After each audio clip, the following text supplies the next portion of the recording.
Hello, in this video I'm going to show you how to stop Siri learning from your mail on the iPhone.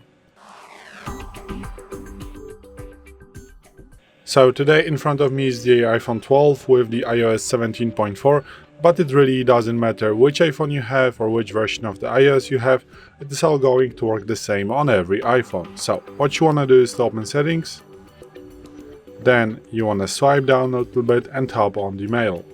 Now you want to go to Siri and search and make sure that take this button to off. So learn from this app, just switch it off, just pressing on this button to make Siri stop learning from your mail. So this is it. Thanks for watching. I hope this video helped you. If it did, please leave a like and consider to subscribe to our channel. Bye.